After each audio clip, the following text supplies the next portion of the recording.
Hello, you're welcome to another episode of Timber and Caliber.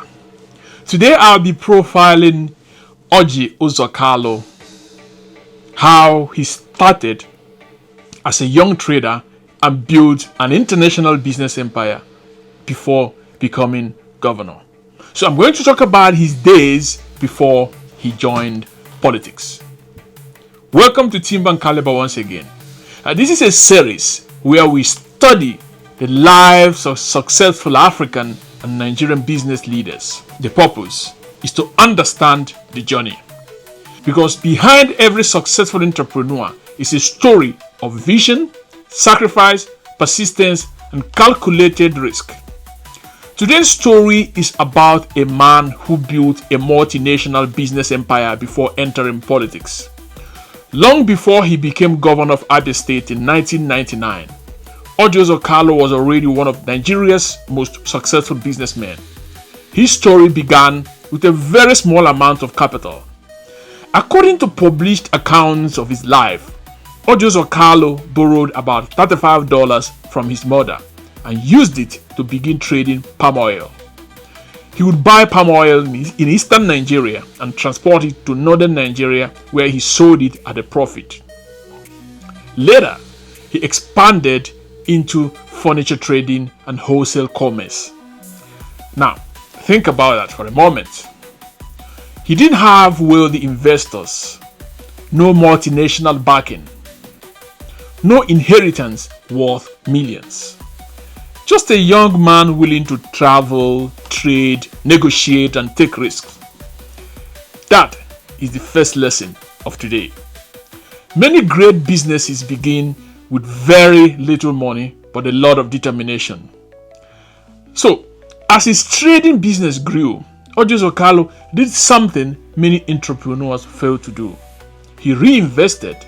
Instead of spending all his profit, he used them to expand into larger opportunities. During the 1980s and 1990s, he built what eventually became known as Sloke Holdings, a business group that expanded across several industries and countries.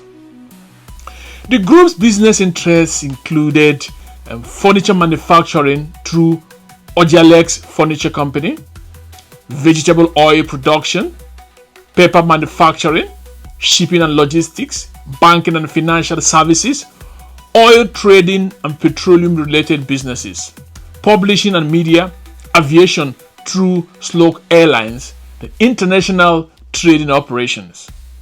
This is where his story becomes particularly interesting. Many entrepreneurs build one successful business.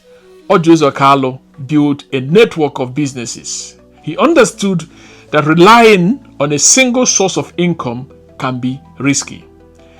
That brings us to the second lesson, which is successful entrepreneurs often diversify after mastering one business. As Sloke Holdings expanded, each operations moved beyond Nigeria. The group established business interests and operations in the United Kingdom, United States, Ghana, Togo, Benin Republic, Guinea, Liberia, Botswana, South Africa, and South Korea.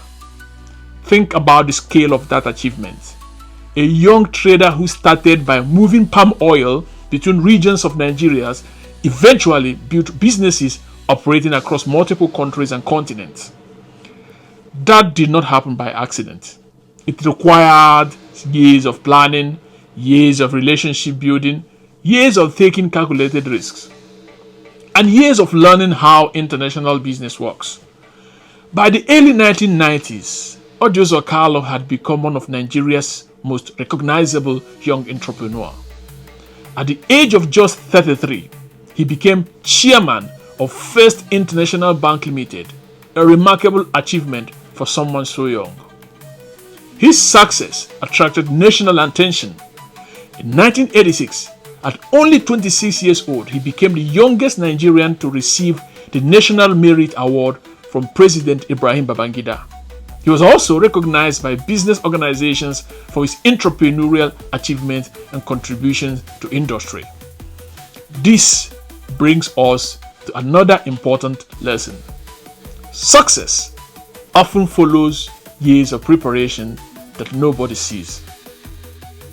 People see the awards, they see the companies, they see the achievements. What they often do not see are the years of hard work that came before them. Another important aspect of Orji Uzor Kalu's business journey was his willingness to think internationally. Many entrepreneurs limit themselves to one market. He expanded across borders. He understood that opportunities exist wherever there are customers, products, and unmet needs. The global mindset helped transform Sloke Holding from a Nigerian company into a multinational business group. So by the time Nigeria returned to democratic rule in 1999, Orji Uzor Kalu had already built a substantial business empire. Before becoming governor, he was known primarily as an entrepreneur, investor, banker, industrialist, and business leader. Whether one agrees with his later political career is a separate matter. What cannot be ignored is the scale of the business journey he completed before entering public office.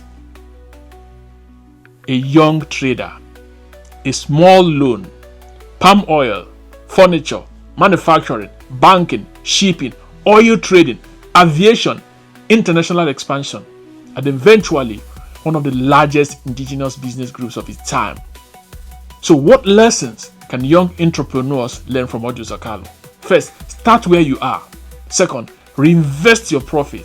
Third, think bigger than your current circumstances. Fourth, diversify wisely. Fifth, do not be afraid to enter new industries. And finally, remember that many business empires begin with opportunities that look very small at the start. The story of Orji Uzor Kalu reminds us that success is rarely built in a single year. It is built through years of learning, risk-taking, expansion, and persistence.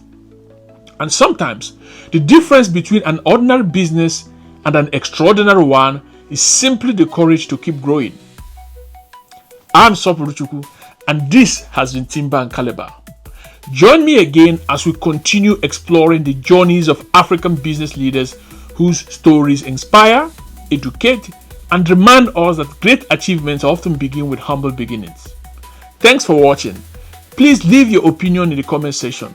Like and follow us on this page, and do not forget to share this video. Thank you.